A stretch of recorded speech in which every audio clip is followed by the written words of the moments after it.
नमस्कार दोस्तों। अगर आप खिड़की से बाहर देखें तो आप वर्तमान में देख सकते हैं कि बारिश हो रही है या नहीं, या फिर सूरज निकला हुआ है या नहीं। लेकिन अगर मैं आपसे पूछूं कि पिछले 10 या 20 या 30 वर्षों में आपके क्षेत्र में मौसम की स्थिति क्या है, तो आप इसका जवाब दे सकते हैं? निश्चित रूप से नहीं, है ना। लेकिन रुकिए, हमारे क्षेत्र में आसपास कोई ऐसा व्यक्ति या कुछ चीज वैसी है जो लगातार इस डेटा को रिकॉर्ड कर रही है। आपने सही सुना, हमारे मित्र यानी पेड़। दोस्तों, पेड़ वर्षों तक जीवित रह सकते हैं और इस लंबी अवधि के दौरान पेड़ों को विभिन्न मौसम स्थितियों का सामना करना पड़ता है, जैसे कि भीगे वर्ष, सूखे वर्ष, ठंडे वर्ष, गर्म वर्ष।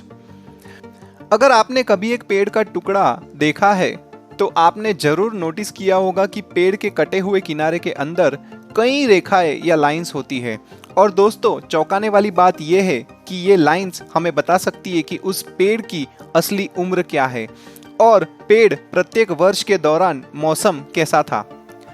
लाइट ब्राउन कलर की लाइंस उस लकड़ी को दिखाती है जो वसंत और ग्रीष्म ऋतु में उगी थी, जबकि डार्क ब्राउन लाइंस उस लकड़ी को दिखाती है जो ठंडी और शरद ऋतु में उगी थी। उदाहरण के लिए, पेड़ के छल्ले आमतौर पर गीले वर्षों में काफी चौड़े बनते हैं और उन वर्षों में पतले हो जाते हैं जब मौसम ठंडा और सूखा होता है। यदि पेड़ों ने तनावपूर्ण परिस्थितियां जैसे कि सूखे का अनुभव किया है तो हो सकता है कि पेड़ उन वर्षों में बिल्कुल भी ना बढ़े हो।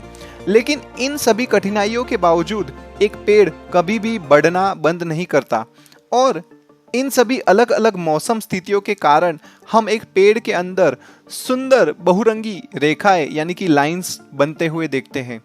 दोस्तों, हमारे वर्ल्ड में डेंड्रोक्रोनोलॉजी विज्ञान का एक पूरा विभाग है जो इस पेड़ की ट्री लाइंस को अधिक विस्तार में पढ़ता है।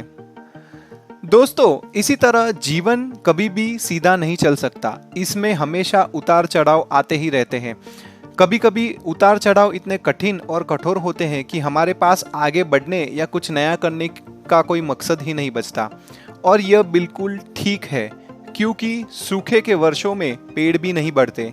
लेकिन जैसे ही मौसम बदलता है वे पिछले दुखों को भूल जाते हैं और विकास और समृद्धि की अपनी प्रक्रिया को फिर से शुरू करते हैं, रीस्टार्ट करते हैं।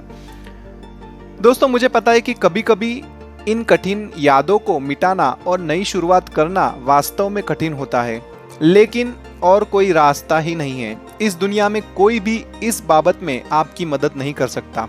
आपको ही अपने जीवन की जिम्मेदारी लेनी होगी।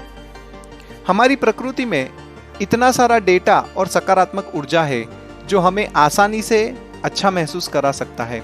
और इसीलिए शायद मुझे लगता है कि बड़े बड़े डॉक्टर्स और मेडिटेटर्स हमें दिन में कम से कम एक बार प्रकृति में जाने का सुझाव देते हैं, like walk in the woods. तो मित्रों, अगली बार जब भी आप प्रकृति की सैर पर जाएं और किसी पेड़ के अंदर ऐसी सुंदर दंत कला को देखें तो कृपया यह वीडियो को याद कीजिए और सोचिए कि इसके निर्माण में कितना समय लगा होगा। और यदि आपके पास भी हमारी प्रकृति के बारे में ऐसी कोई सुंदर जानकारी है तो कृपया हमें कमेंट्स में शेयर कीजिए। तो दोस्तों, आज के वीडियो के लिए इतना ही। कृपया हमारी चैनल को लाइक और सब्सक्राइब करें और हम अगले वीडियो में किसी नए विषय के साथ जल्द ही वापस आएंगे। तब तक के लिए धन्यवाद।